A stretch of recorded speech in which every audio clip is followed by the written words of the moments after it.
Ustedes en el material que fue subido a la plataforma dentro del primer PDF habrán punteado que varias de estas cosas ya las estuvimos entonces discutiendo en la presencialidad. ¿tá? La repetí incluso las 2 primeras semanas. En fin, todo esto ya está hablado. Entonces lo que yo quiero ahora es puntualizar algunas cosas sobre lo que viene a continuación. Esto que voy a hablar hoy, numeral 2.2, función inversa, lo tienen en el primer material PDFiado, lo estoy utilizando para explicar y marcar algunas cositas. En primer lugar, lo que quiero indicar es lo siguiente. Nosotros vamos a, fundamentalmente, terminar definiendo lo que es la función inversa. ¿tá? Pero antes voy a pasar por una serie de conceptos que no deberían de ser nuevos para ustedes. Por ejemplo, numeral 221, función inyectiva o 1 a 1. ¿tá? Una función f de A en B se dice inyectiva o 1 a 1 si, solo si, elementos distintos del dominio tienen imágenes distintas. Entonces, aquí, cuando les puse la definición con símbolos, f de A en B inyectiva, sí, solo sí. Acá hay un error, es A perteneciente a A y B perteneciente a A también, ¿está? Porque es sí, solo sí, elementos distintos del dominio. Entonces acá te quise marcar que estaba tomando dos elementos del dominio, o sea, los dos pertenecen al conjunto A. Así que acá tienen que arreglar y acá va A. En lugar del B, A. Entonces, volviendo a la definición, dos elementos distintos del dominio tienen imágenes diferentes. ¿Y qué significa eso? Que el f de A deberá ser distinto al f de B. O si llegan a coincidir, es solo porque no tomaste dos elementos distintos en el dominio, sino que eran el mismo elemento. ¿tá? Corrijan entonces esta definición. Acá va una. Ahora, hay una reglita práctica rápida cuando ustedes tienen el bosquejo de una función que les permite tener conocimiento si el gráfico que tienen enfrente corresponde o no a una función inyectiva. Esa regla se llama prueba de la recta horizontal. Acá también cambien, no es vertical, es horizontal. ¿Está? Así que una estrategia rápida, conocida como prueba de la recta horizontal, igual te ibas a dar cuenta que estaba después en el dibujo que te voy a hacer, permite determinar si una función es 1 a 1 o inyectiva. ¿Y en qué consiste esa regla? Dice que si una función es 1 a 1 o inyectiva, ninguna recta horizontal corta la gráfica más de una vez. Obviamente esta reglita práctica solamente es útil cuando ustedes cuentan con el bosquejo de la supuesta función, con la representación gráfica. ¿tá? Y entonces van a usar esa regla rápida de la prueba de la recta horizontal, tienen que arreglar acá, y simplemente si cualquier recta horizontal que haga corta el dibujo en a lo sumo un punto, entonces va a ser una función inyectiva. Vamos a tomar esta representación. Acá tenemos un diagrama cartesiano de una relación que tenía tantos elementos que terminó mostrándome una especie de continuidad. No veo puntos sueltos. Muy bien, como cuento con el dibujo, puedo entonces recorrer a la regla práctica de pensar si cualquier recta horizontal que trazo, o sea, paralela al eje de las X, corta en a lo sumo un lugar, es función inyectiva. Y ustedes observen que cualquier recta paralela al X que decidan dibujar, estaría cortando en a lo sumo un punto. Entonces esto es un ejemplo de una función inyectiva o 1 a 1. Acá, en cambio, esto no es una función inyectiva. ¿Por qué? Porque hasta el propio eje de las X, si quieren verlo acá, les está mostrando el corte del dibujo en más de un lugar. Entonces, esto no es una función inyectiva porque a valores distintos del dominio, o sea, a valores diferentes de X, le están correspondiendo el mismo valor de Y. Entonces, es una función, pero no es inyectiva o 1 a 1. Siguiente concepto, función sobreyectiva, que después veremos que también se llama epiyectiva. Entonces, una función f de A en B se dice sobreyectiva o epiyectiva si y solo si todo elemento de B, o sea, todo elemento del conjunto de llegada, es imagen de algún elemento en A.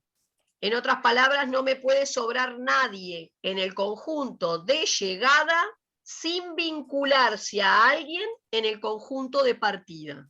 Acá lo tenemos. F de A en B es sobreyectiva cuando el rango de esa función coincide con B. ¿Está? Y por último, ¿a qué le llamaré función biyectiva? Una función es biyectiva cuando es inyectiva y sobreyectiva a la vez. Vale decir Una que pregunta. sí. En la anterior, ¿no importa si sobra un conjunto del elemento A? No, ya dejaría de ser función. Yo te estoy hablando de función sobreyectiva. Entonces vos primero tenés que cumplir con los requisitos para que sea función y luego que cumple con los requisitos de ser función, si además te pasa esto, es función sobreyectiva. ¿Está? Bien. Sí. Ergo, para que fuera función en general, todo elemento del conjunto de partida tenía que asociarse a alguien en el conjunto de llegada. ¿tá? O sea, a todos los elementos de A tenía que corresponderles una única imagen. Cumplido eso, que es el concepto de función, si además no te sobra nadie en el conjunto de llegada sin asociarse a alguien en el de partida, la función digo que es sobreyectiva. ¿Estamos? Y para que sea biyectiva, entonces, inyectiva y sobreyectiva a la vez. ¿Está?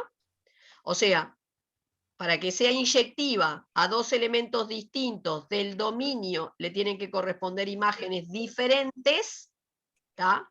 Y además no te sobra nadie en B sin asociarse a alguien en A. Por eso es sobreyectiva.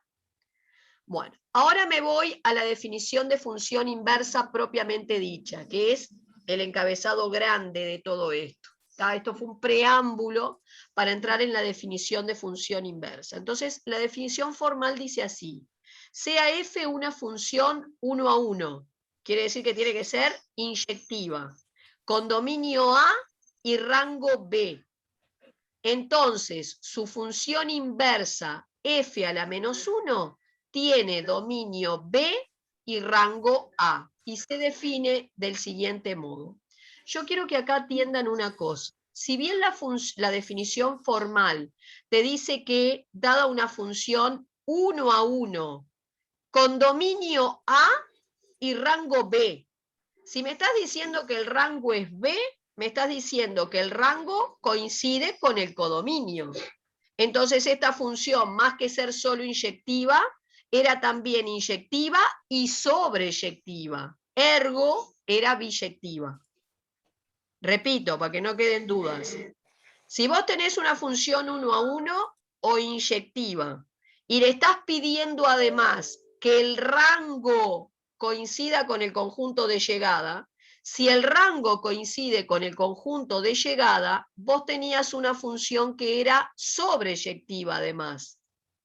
Así que, en definitiva, esto es lo mismo que decir que tenía que ser biyectiva, inyectiva y sobreyectiva a la vez. Bueno, entonces la función inversa, f a la menos 1, ¿se acuerdan que la función inversa, la relación inversa, cambiaba las segundas componentes por primeras y las primeras por segunda en los pares ordenados? O sea, el dominio de la inversa pasa a ser el rango de la directa y el rango de la directa el dominio de la inversa. O sea, esto que está acá. F a la menos 1 de un Y te da X. Si la F de X era Y. ¿Está? Ya lo vamos a ver ahora de otra manera. Muchas veces en la matemática moderna se está recurriendo a lo que se llama suponer una función como una máquina, ¿está? O sea, vamos a considerar que nuestra función es una máquina. Esta es la máquina, ¿está? La función es la máquina.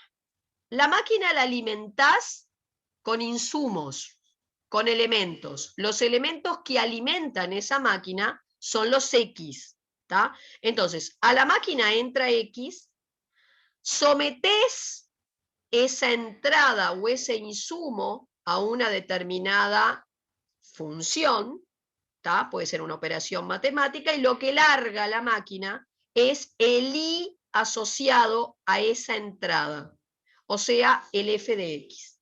¿Tá? Esto es muy común, imaginar a las funciones como máquinas. Ahora, si yo tomo otra máquina que se llama función inversa y la alimento con el producto que había obtenido de la máquina anterior, o sea, la alimento a esta nueva máquina con las IES de la máquina anterior, entran las IES, se procesan y lo que va a salir es una X. ¿Tá? Eso se anota así, f a la menos 1 de f de x. O sea, ¿se acuerdan que ustedes cuando hacen la anotación de lo que, cómo le llamo al producto de una máquina, primero pones el nombre de la máquina y entre paréntesis el nombre de las entradas? ¿Tá? O sea, si yo alimento la máquina con x y el producto es f de x, esta anotación sale de que f es el nombre de la máquina y la X el nombre de la entrada. Siguiendo la misma nomenclatura, el producto de esta nueva máquina, ¿qué nombre tiene? El nombre de la máquina, que es f a la menos 1, y entre paréntesis el nombre de sus entradas, que son las f de x. Entonces, f a la menos 1 de f de x te tiene que dar x, si esta es la máquina inversa de esta que está acá. ¿Está? Ojo con la notación. Importante, en una función inversa, ¿qué estás observando? Que el dominio de la función inversa, o sea, el dominio de esta máquina, las entradas de esta máquina eran estas. Es decir, el dominio de la máquina inversa es el producto de la máquina directa.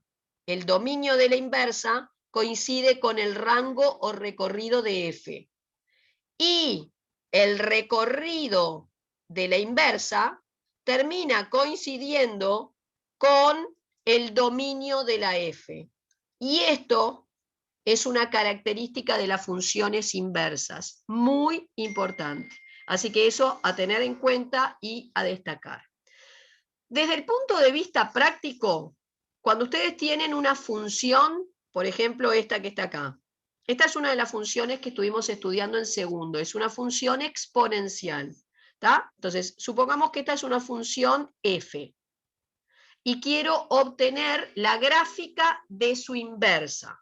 Fíjense que para que f tenga inversa, tiene que ser primero inyectiva y segundo sobreyectiva. Bueno, esta función lo es. A cada elemento del dominio le corresponde, digamos, una imagen distinta y a su vez tu conjunto de llegada coincide con el recorrido rango. ¿Tá? Ahora, gráficamente, si vos tenés una función y querés su inversa, lo que tenés que hacer es simetrizar este dibujo con respecto a un eje de simetría, que es el punteado, ¿tá? Que responde a la fórmula I igual X. Esta recta punteada que va a ser eje de simetría, va a ser una simetría axial, es la simetría con respecto a un eje. Esta recta que pasa por el origen de coordenadas tiene ecuación I igual X. Entonces, si yo quiero la inversa de la roja, simetrizo la roja con respecto a este eje y obtengo la verde. La verde es la inversa de la roja. ¿Tá? Gráficamente tú lo que harías es conseguir puntos de esta recta roja, de esta función roja, cuanto más puntos tengas mejor, y luego hacerles una simetría axial a cada uno de esos puntos. Para hacer la simetría axial, recuerden que tomaban un punto, trazaban una perpendicular al eje, y luego lo proyectaban más allá. La distancia que iba del punto a la recta tenía que ser igual a la que iba para el otro lado, y así iban obteniendo los simétricos. ¿Tá? Lo hacen con varios puntos de la roja y generan varios puntos de la verde. Bueno, lo otro que van a ver, o que yo les puse, es la definición de las operaciones básicas con las que nosotros solemos trabajar. Bueno, estoy hablando de suma, resta, producto y cociente de funciones. Voy a plantear algunos requisitos o problemas de notación. La función suma es f más g. La resta será f menos g. Y el producto f por g. ¿Tá? Estas funciones, suma, resta, producto, obviamente van a generar nuevas funciones, cuyo dominio va a ser la intersección de los dos dominios en juego. A ver si entendemos.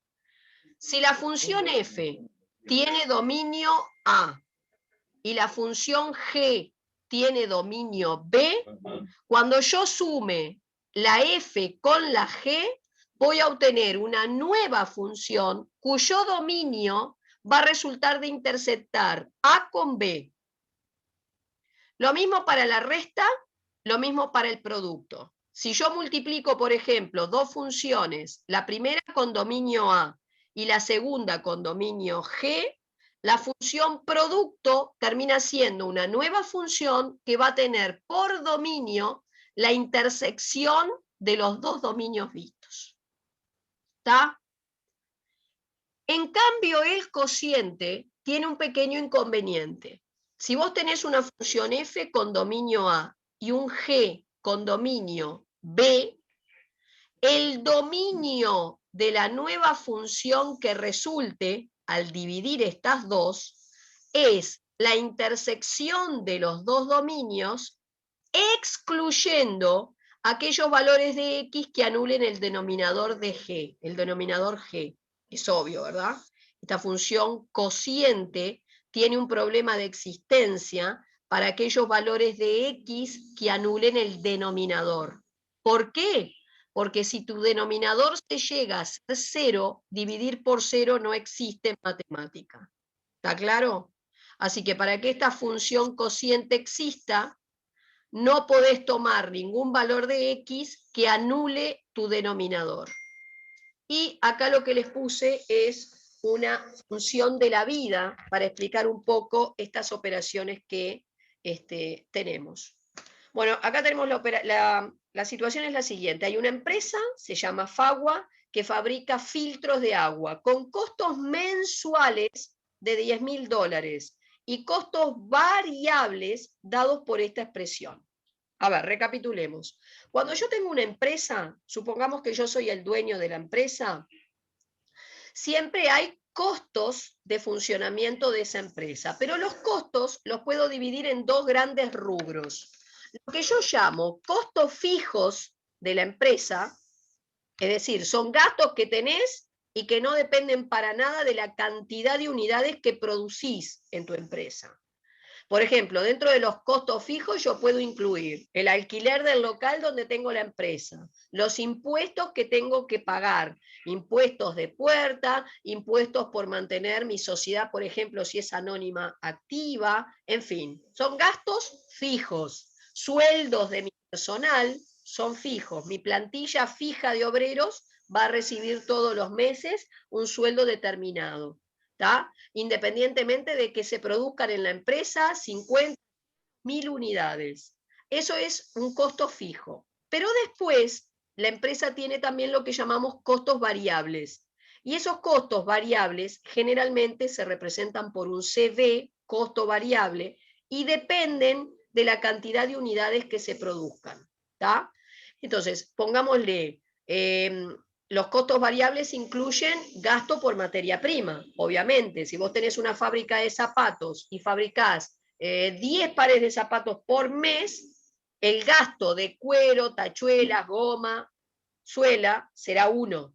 Pero si en lugar de 10 fabrico 100, el costo cambiará. Entonces eso es un costo variable, el costo de materia prima, porque depende de la cantidad de productos que estás produciendo.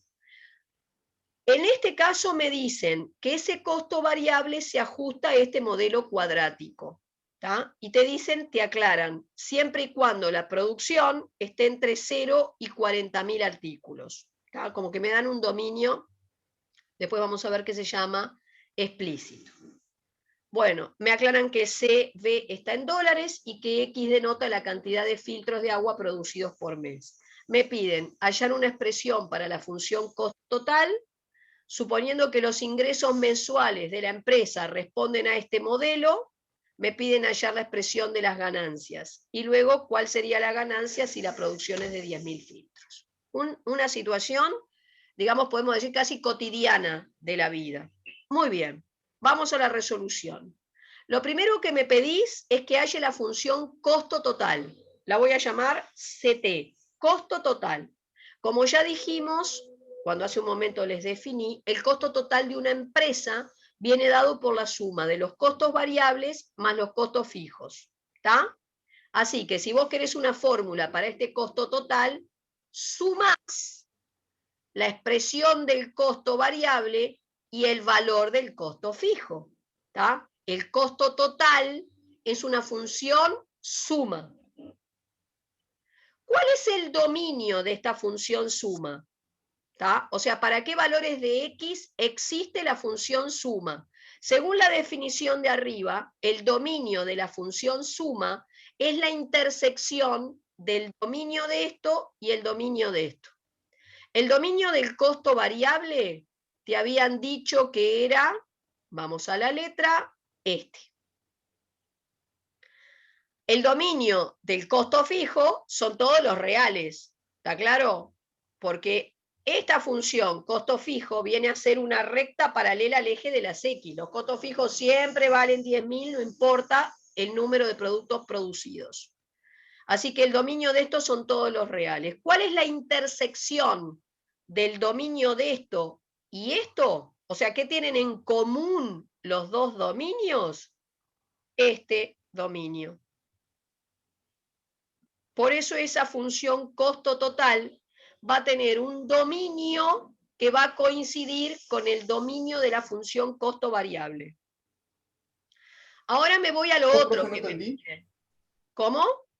¿Cómo, profe, que esa parte no entendí? La que tenía Repito. A ver, escuchen. En la letra del problema me dicen que el costo variable, esta fórmula para el costo variable, solo es válida en este intervalo de producción. O sea, con este nivel de producción, se dice. Mientras yo produzca entre 0 y 40.000 filtros de agua, el costo variable va a responder a esta fórmula. O sea que este intervalo es el dominio de la función costo variable. No hay duda. Ahora, el costo fijo es un número, 10.000, según la letra. El valor del costo fijo es independiente de la cantidad de filtros que vos produzcas en la empresa. Si mi empresa produce 1.000 filtros ese mes o produce 10.000, el costo fijo igual va a seguir siendo 10.000. O sea, que el dominio de esta función, ¿para qué valores de X? Porque la variable en esta función total es X. ¿Para qué valores de X el costo fijo vale 10.000? Para cualquier valor de X. No importa cuál es el nivel de producción de tu empresa, tu costo fijo siempre es 10.000, te dijo la letra. Así que el costo fijo tiene un dominio que son todos los reales. El costo fijo existe para cualquier valor de X, X medía el número de filtros producidos, que se antoje tener esa empresa. ¿Está? Así que cuando yo voy a ver cuál es el dominio de la función suma, que sería el costo total, tengo que hacer la intersección del dominio de este pedazo y el de este. Si el dominio de este es el intervalo que va entre 0 y 40.000, y el dominio de estos son todos los reales, en la intersección de dos conjuntos solo va lo que es común a los dos conjuntos. Entonces, si acá están todos los reales y acá están solo los que van entre 0 y 40.000, creo que era, 40.000, entonces el dominio de esto es 0,40.000. ¿Está claro? Es lo único que tenían en común estos dos dominios. Ahora, en la otra parte vos me pedís que yo halle la ganancia de la empresa, y lo que tengo que tener en cuenta es lo siguiente. La ganancia de un negocio viene dado por la resta entre el dinero que entra a la empresa y el dinero que sale. El dinero que entra a la empresa es lo que vos llamás el ingreso, y el dinero que sale es lo que llamás el costo total. Entonces, si vos querés primero hallar una fórmula para la función ganancia, poneme la fórmula del ingreso que te dieron, quítale la fórmula del costo total, que es la que acababas de hallar, saca paréntesis curvos auxiliares, agrupá términos semejantes, y a mí me queda esta fórmula para la función ganancia. Fíjense que la función ganancia es una función resta. ¿Cuál es el dominio de la función ganancia? Otra vez, la intersección del dominio de esto y el de este. El dominio de este dijiste que era el intervalo 0, 40.000, y el dominio del ingreso me lo dio la letra y también era 0, 40.000. Así que, ¿qué tienen en común estos dos dominios? El intervalo 0, 40.000. Y por eso el dominio de la ganancia, que no la puse acá, es el intervalo 0, 40.000. Muy bien. Y la letra, por último, me pedía que yo determinara cuál sería el valor de la ganancia cuando había una producción de 10.000 filtros. O sea, me estás pidiendo que yo halle cuánto vale la ganancia si la X, el nivel de producción, es 10.000. Entonces, simplemente para hallar G de 10.000, vas a la función ganancia, cambiás todas las X por 10.000, haces cuentas y te da que la ganancia es de $50.000 si el nivel de producción era de 10.000 filtros. ¿Está? Entonces, en esta situación problemática hemos visto dos ejemplos, uno de función suma y otro de función resta, que como verán es muy común que lo manejemos en situaciones de la vida. ¿Está? En el numeral 2.4, voy a ver si me da tiempo de explicarlo, se encuentran con la definición de otro tipo de función, que es la función compuesta. ¿Tá? Vamos a ver acá cómo se hace la composición de funciones. Entonces yo acá les puse otra forma de construir una función a partir de otras, es a través de un proceso llamado composición. Entonces me dicen, sean f y g dos funciones. Partamos de un número x perteneciente al dominio de la función g y calculemos g de x. Si este número g de x pertenece luego al dominio de la siguiente función, entonces podemos calcular el valor de f de g de x. A ver, vamos a un diagrama de máquinas que es lo más sencillo para explicar la composición. Cuando ustedes hacen la composición de funciones, por ejemplo, la composición de dos funciones, van a tener dos máquinas en juego. Una máquina que le llame f y una máquina, por ejemplo, que le llame g. Voy a hacer que esas máquinas operen una continuación de la otra. Entonces, voy a alimentar la primera máquina que se llama f con x. X va a ser el insumo, la materia prima de la máquina f. Entonces, va a entrar x en la máquina y el producto, la salida de esta máquina, es f de x. Bien. Ahora, a continuación, coloco una máquina que se llama G. Entonces, voy a alimentar la máquina G con lo que había salido de la máquina anterior, o sea que la voy a alimentar con f de x. ¿Cómo se va a llamar el producto de acá? Se va a llamar f de g de x. Mejor dicho, ahora lo vamos a ver. Vamos a ponerlo acá, más clarito, máquina f, máquina g. En realidad acá este se llama g de f de x. Cuidado con la notación. Lo tienen acá más claro. La primera máquina la alimento con f. El producto que sale de ella es f de x. Ahora viene la máquina g. Esta máquina la alimento con f. Así que el nombre del producto es el nombre de la máquina y acá el nombre de la entrada. Por eso es G de f de x, que se va a abreviar como GOF de x. Ahora, supongamos que yo las máquinas las pongo al revés, en una secuencia alterada. Primero voy a poner G y luego F. Entonces, X alimenta la primera máquina, el producto que sale es G de X, fíjense que ponen el nombre de la máquina primero y luego el nombre de la entrada, así se nombran las salidas de la máquina G, y con las salidas de la máquina G voy a alimentar a la máquina F. ¿Cómo se va a llamar el producto de la máquina F? F, porque primero nombrás la máquina del que sale, y adentro de un paréntesis la entrada, que era G. Por eso se llama F de G de X, que se puede también escribir como un FOG de X. Así que observen que si yo altero el orden en el que coloco las máquinas una detrás de la otra, altero el resultado que obtengo luego de salir de todas esas máquinas. Veamos un ejemplo puntual. Tengo la función f y la función g. Me piden hallar fog, gof, fof, goj. Bien, empecemos por fog. Fog de x, según lo que vimos acá, fog de x es f de g de x. F de g de x. Entonces, ¿cómo obtengo esto? Voy a la máquina F, la primera que te nombran, y donde F tenía X, colocas G. O sea que yo voy a la máquina F, es esta. Y donde F tenía una X, en el lugar de X, coloco el G. Por eso me queda esta expresión.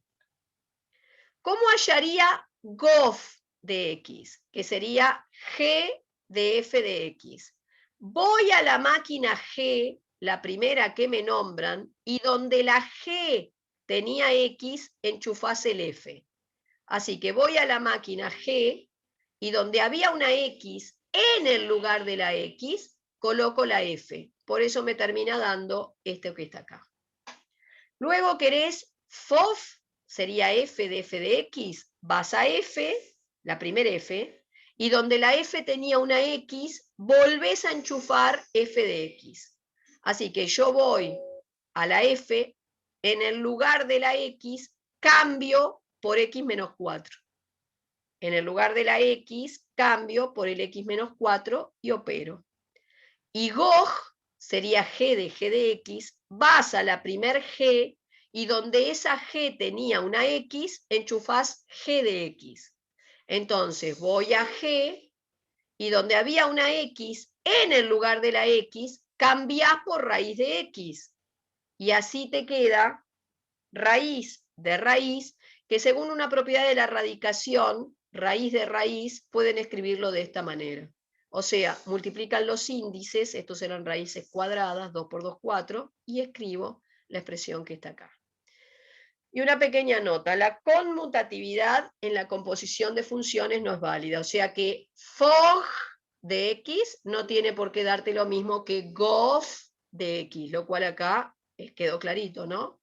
FOG es raíz de X menos 4 y GOF quedó raíz de X menos 4. Son diferentes. La propiedad conmutativa no corre en la composición.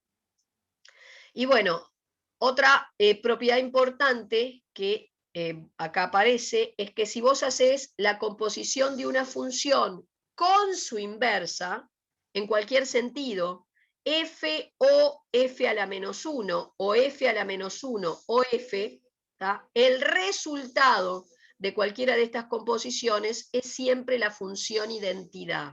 La función identidad es x. Entonces, acá surge una muy buena herramienta cuando uno determina la inversa de una función. Un buen chequeo para saber si no se equivocó sería, si ustedes toman una función y la componen con su inversa, el resultado tiene que ser siempre x, si yo hallé bien la función inversa. ¿Tá? Podés componer en este orden o en este que está acá, pero siempre el resultado tiene que ser x. ¿Está claro? Así que si vos componés una función y su inversa, o la inversa y la función, en ese orden, y el resultado es X, estás seguro que no te equivocaste Misma clase, profe. al componer. Sí, sí, sí. Con esto hasta acá, si van estudiando a fondo, mañana vamos a hacer otra videoconferencia, que ahora después les voy a marcar el horario, y entonces